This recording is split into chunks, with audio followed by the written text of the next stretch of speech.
Hi there, this is Nick Gregan from VeryEasyPhotography.com, and in this video I'll be explaining aperture, depth of field and focusing points.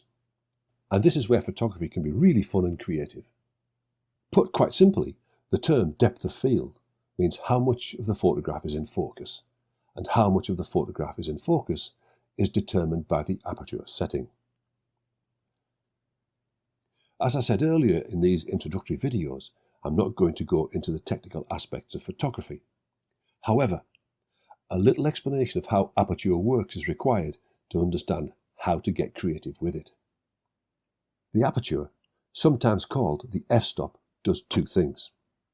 It controls the amount of light entering the lens and how much of the photograph is in focus.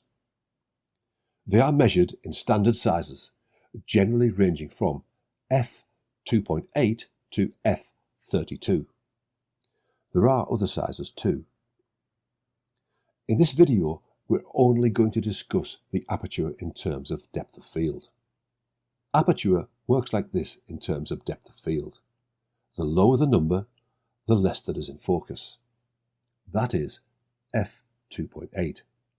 And conversely, the higher the number, the larger the depth of field and more that is in focus. That is f32. There are laws of physics that explain this, but as I said, it's not for here. Many people taking photographs use their camera in automatic mode.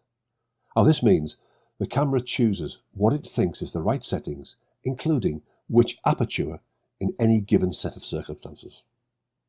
If you use your camera in manual mode or aperture mode, you can choose the aperture you want to use. Why would you want to do this? Well, depth of field can be used as a creative part of your composition.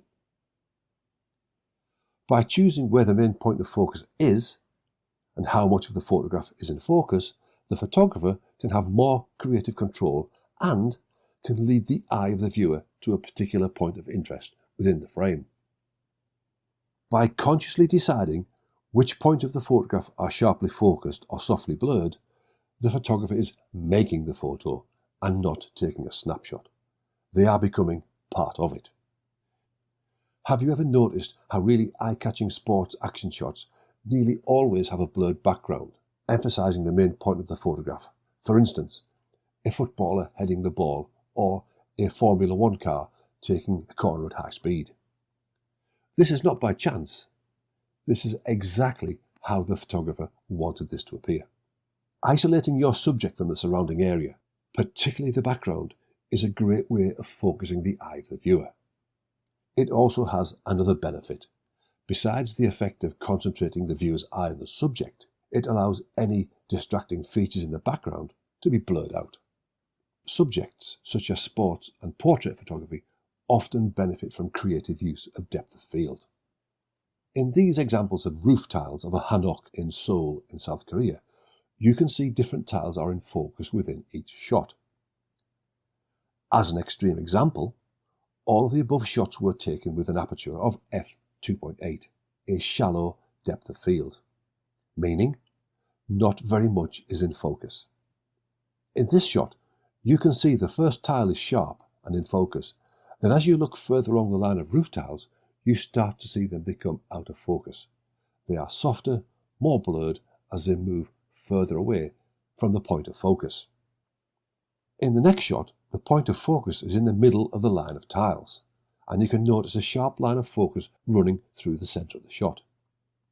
The tiles either side of this point of focus drift into a blur as they move away from the central point of focus.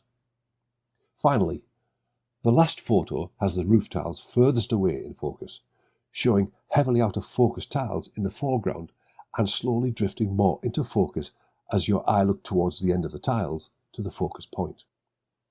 When you look at these two photographs of a slate altar pillar in Seoul, it's another excellent example of point of focus and depth of field, and how they work together. Once again, they were all photographed using f2.8. In what circumstances would a photographer want maximum depth of field? That is, everything in focus. Well, landscape photography is a good example of this. When photographing a landscape, the general rule is you want as much of the scene in focus as possible.